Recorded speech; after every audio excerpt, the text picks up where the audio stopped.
Thank God for grace. It's only grace that allows you to come close to Jesus like this. She was smelling. The Lord didn't allow her to come close. And I perceive the reason why she has spent 12 years was because of the law. But the day she met grace was the day grace set her free. Are you getting what I'm saying? Because according to the law, she can't even enter the temple. And I perceive Jesus was in the temple at some time and she knew, but law kept her off the temple. Many people enter and receive their healing.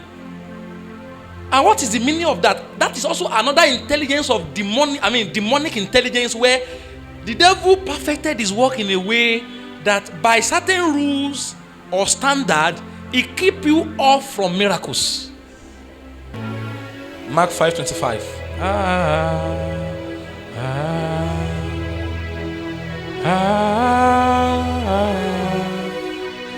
And a certain woman which had an issue of blood 12 years.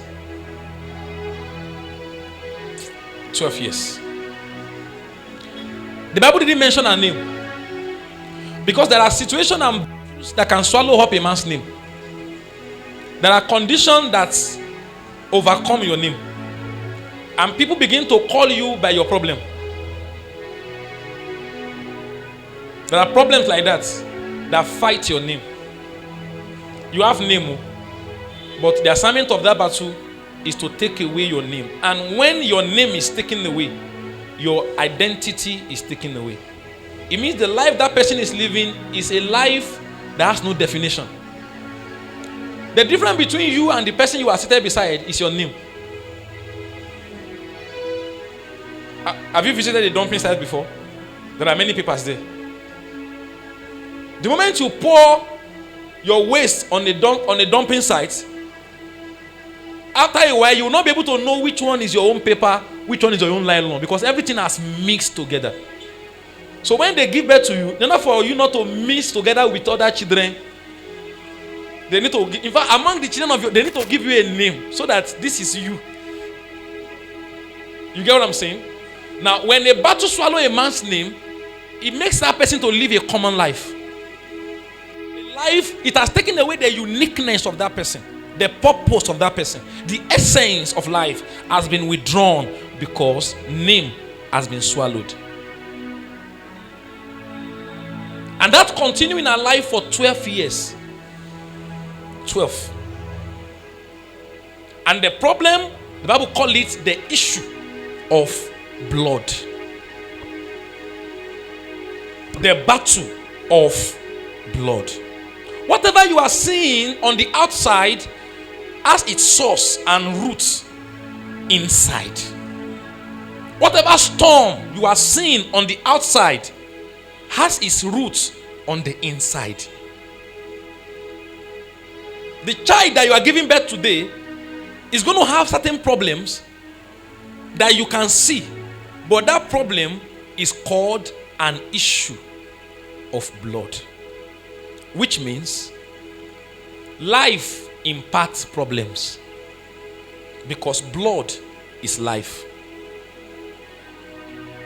How do we inherit battles? How do we hone battles?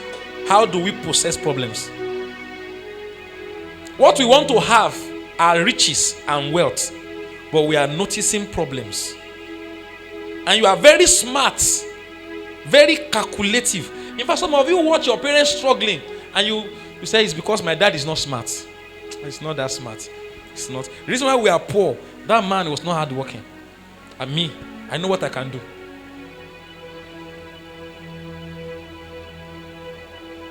So you are planning your life in a way that everything supposed to have an expected end. But then things are not going the way it's supposed to go on the outside. Not because anything is wrong on the outside, not because everything is wrong on the outside environment, but because there is an environment that cannot be seen, that is deciding how the environment that you can see will look like. is called an issue of blood. You are free from this kind of problem if there is no blood in your vein. So the strongest kind of battles are warfare. The zenith of warfare intelligence is the battle of blood. That kind of battlefield is the toughest. The battle of the mind, you can get books, you can get tapes, you can get coaches and mentors and formats and have a new download on your mind. You have a new mindset. And there are things you can escape. There's a way your mom's mindset was, your dad's mind was set. You can have a reset of mind. And by the virtue of a reset of mind, there are results your life can have. So you can escape certain family problem, certain pattern, certain limitation of your siblings, uncles, aunties, brothers, and sisters because you have a mindset that is different from their own. You just decide to arrange it. That's a warfare. But it's not as tough as the battles of the blood. Because blood is life. If you make an attempt to flush out your blood, you have flushed out your life.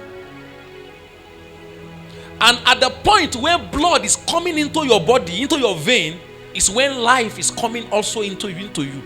So what the enemy does is to attach battles to something that you cannot do away with. Something that you need to breathe. An attempt to fight that thing, to fight the battle you are noticing, is an attempt to cut your life short. So, when you struggle and struggle and struggle and realize that if I continue to struggle, I might lose my life in the midst of, in the process of this, then you accept defeat somehow. So what happens is that you continue to live with that problem, not attempting to eradicate it again, because the enemy has attached it. It's more like they attach bomb to your body. If you are not careful, an attempt to disconnect the bomb will kill the person also. That's why in the north, when they started bombing places, the person that is doing that himself is not going to escape it. He has made up his mind that he's going to die together with the people he want to bomb. So I'm showing you demonic intelligence, how the enemy fights battles. They connect the battles to the blood. So fighting the battle is fighting your blood. It's rebellion to life. It's arrogance to tradition, to customs, to patterns. It's an issue of blood. And the issue is already at work in our life and has swallowed up our name, swallowed up our business, swallowed up our peace, swallowed up our status, swallowed up many things. The issue is one, but you are going to notice that issue affecting our finance. You are going to notice that issue as taking away our social status. You are going to notice that the issue has taken away our reputation. In fact, she is smelling and she's losing friends. And families are distancing themselves away from her because of the issue of the blood. Next verse. And she had suffered many things. An attempt to undo the suffering is not going to take the suffering away if you do not address the roots of the suffering. And many physicians, what they were doing was only to attend to our symptoms, to attend to the sicknesses. but there is a source producing the sicknesses of many physicians, and has spent all that she had. So we could see that this issue of blood brought an attack on her finance. She has spent all that she had. She has spent all that she had, and was nothing better. In other words, they've conducted many surgery upon her. Many surgery. Many physicians had worked on her. And if physician had worked on her, it means surgery has been conducted. The effort was to help her. So they've cut her body. But now she has grown worse.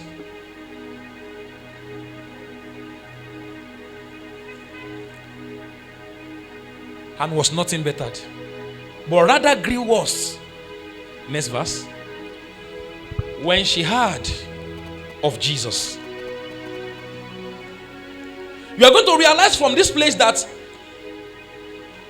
she has not met Jesus here. What is happening here was that somebody has told her about Jesus. Somebody who has tasted the power of God now begins to testify from testimony of other people. She's getting to know about Jesus. So what I'm saying in essence is that many people are not going to know Jesus if you hide your testimony.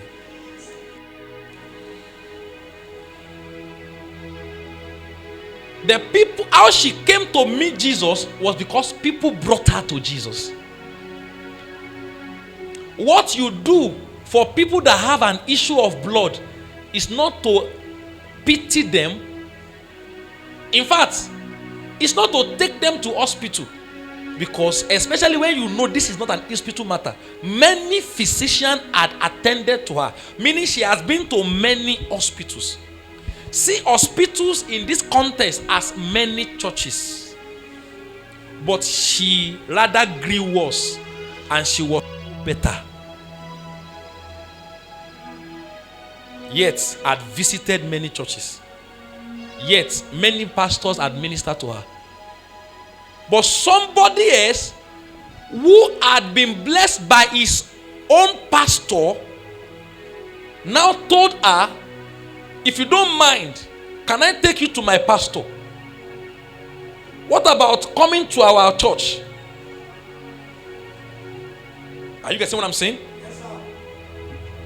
She heard of Jesus. It was people who had met Jesus, who had been blessed by Jesus, that told her about Jesus. So when we bring people to Jesus, it's not because we want the church to grow. It's because we have pity on those people. Everybody that is seated here right now, somebody brought you. If you are waiting for a miracle on how this place will be filled up and we have overflow, that miracle is how I am showing you. That miracle, the protocol of that miracle is what I'm showing you. Somebody who had benefited from the power of Jesus went to the person go ahead to tell her, I was suffering from this kind of situation as well, but an encounter with Jesus solved my problem. If you don't mind, can you come to see my Jesus? And especially when people had gone to many physicians, they don't mind. When people had an issue, they don't mind. I have seen in my little experience, when you see people that are devoted to, when you see people who are not serious with God, don't blame them. They don't have a problem.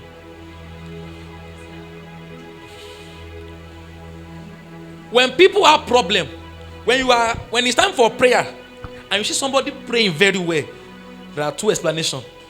Number one is either the person actually have a genuine encounter and a serious work with God. Number two, there's a problem. Human beings don't cry naturally. People don't cry naturally. When you see Bartholomew crying, you need a miracle. I've seen that, I've observed that.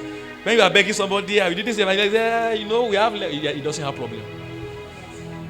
Wait till there's a problem. The person will be serious. But don't wait till you have a problem.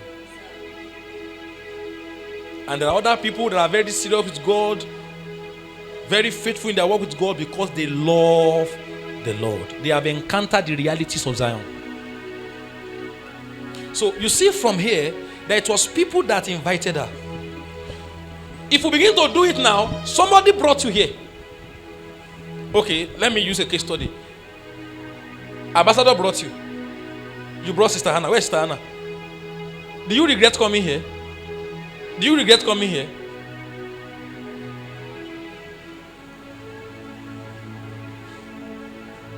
Why did he brought you? Because he's very sure. Why did you bring her here? Because you are very sure. Who have you brought? If you do not bring another person, you are owing God. You don't get what I'm saying? So for instance now, you in God's eyes, you can't live. If you do not somebody must be seated on this your chair. You get what I'm saying now? Who have you brought?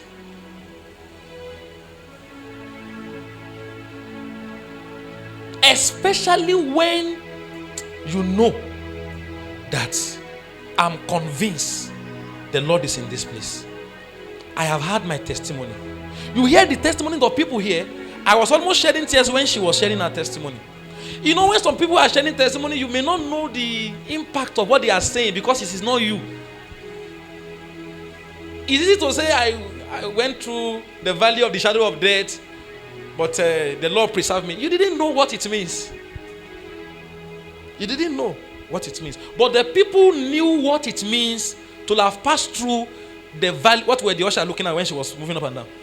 The people knew what that means when she was going through the valley of the what? Shadow of death. This is a deliberate thing. No?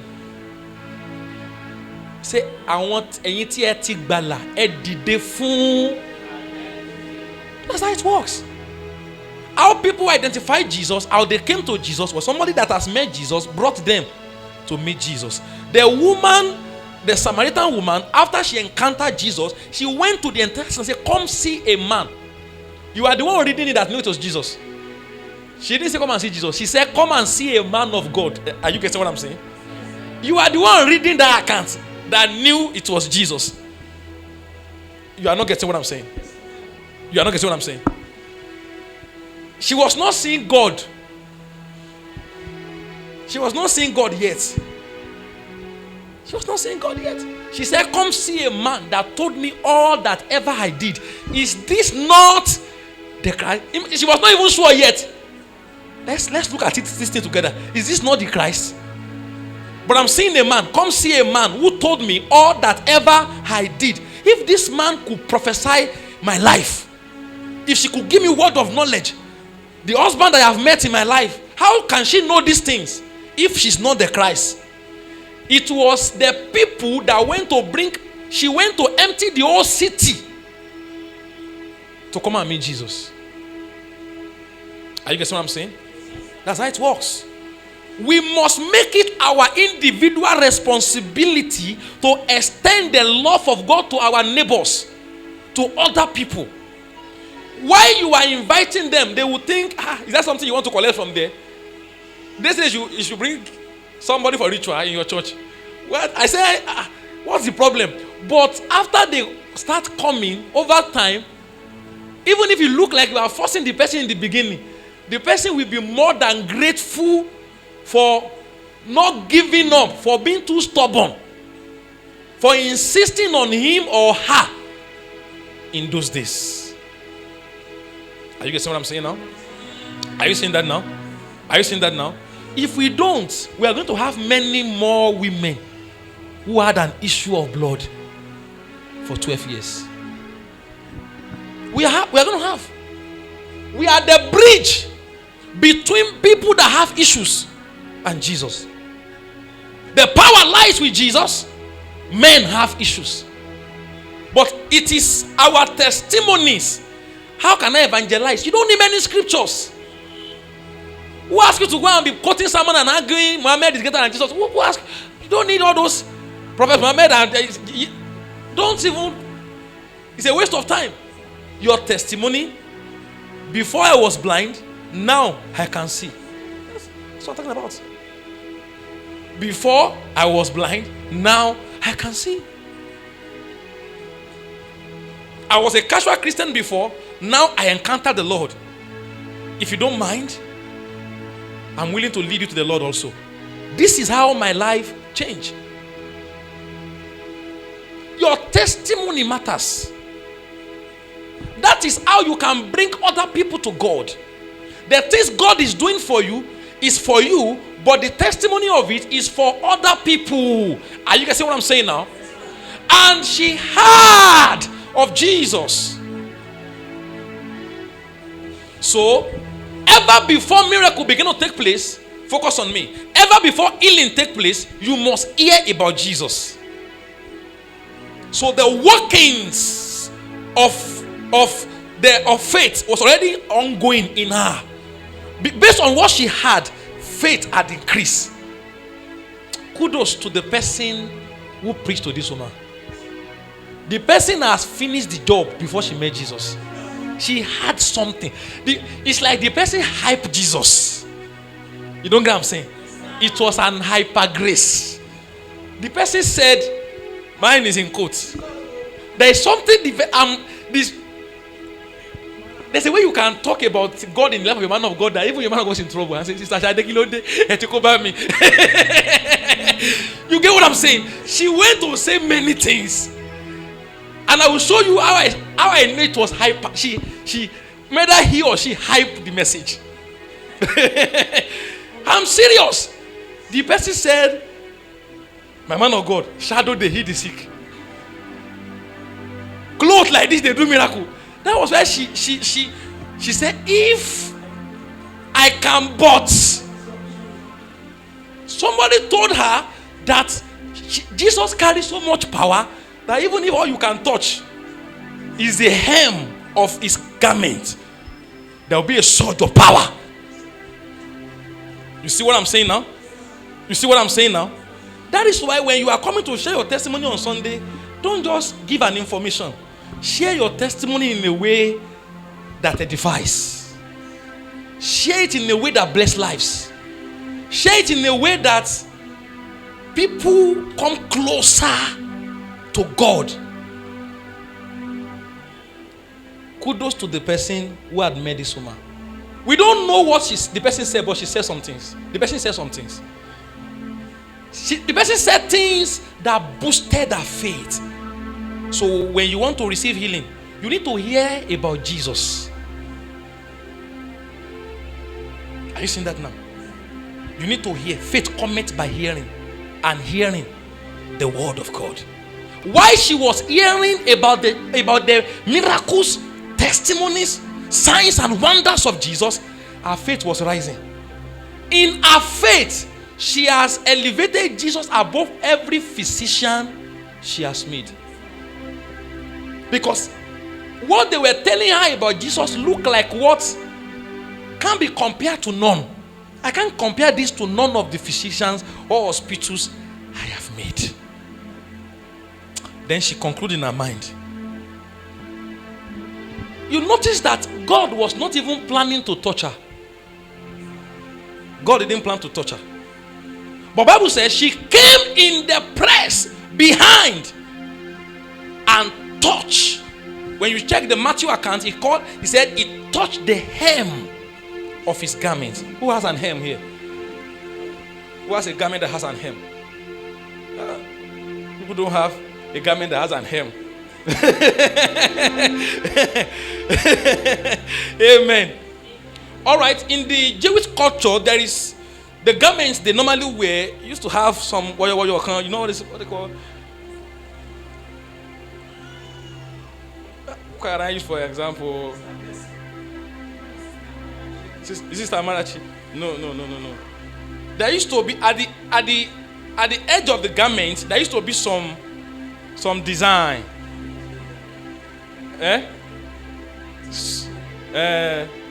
Some design at the hem. Now, there is something to tell you about that. Why did she said there are many reasons why she said if I can but touch. Number one is what I have told you. Somebody have told her that if all you can touch is just his clothes, you'll be killed. The second reason was because according to the Jewish law, she is ceremonially unclean. Which means, you know that in the Jewish law, if you are a woman and you are menstruating, you are ceremonially unclean. You cannot partake in communion. It is the New Testament that has given you the privilege. Till today in my church, if you are menstruating, you cannot take, in my home church, you cannot take communion. Is that okay now? Do you get what I'm saying? That's the Jewish, that's Old Testament. You can't step on the altar. You cannot step. None of you can step on the altar. It's for men. The God on the altar will strike you. And you can die. Is that okay now? Is that okay? No.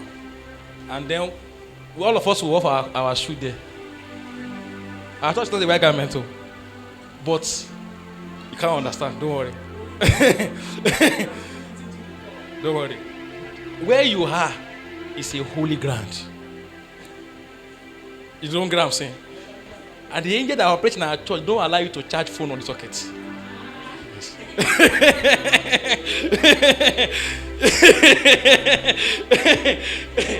Gbogbo ẹsẹ̀ tó ti fi kó ìgbẹ́ran ó wá gbé wọ church láyé ó bàtà ẹsẹ̀ náà nani.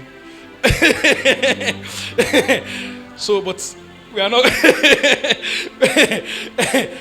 Thank God for grace. It's only grace that allows you to come close to Jesus like this. She was smelling. The Lord didn't allow her to come close. And I perceive the reason why she has spent 12 years was because of the law. But the day she met grace was the day grace set her free. Are you getting what I'm saying? Because according to the law, she can't even enter the temple. And I perceive Jesus was in the temple at some time and she knew, but law kept her off the temple. Many people enter and receive their healing. And what is the meaning of that? That is also another intelligence of demonic intelligence, where the devil perfected his work in a way that by certain rules or standard, it keep you off from miracles.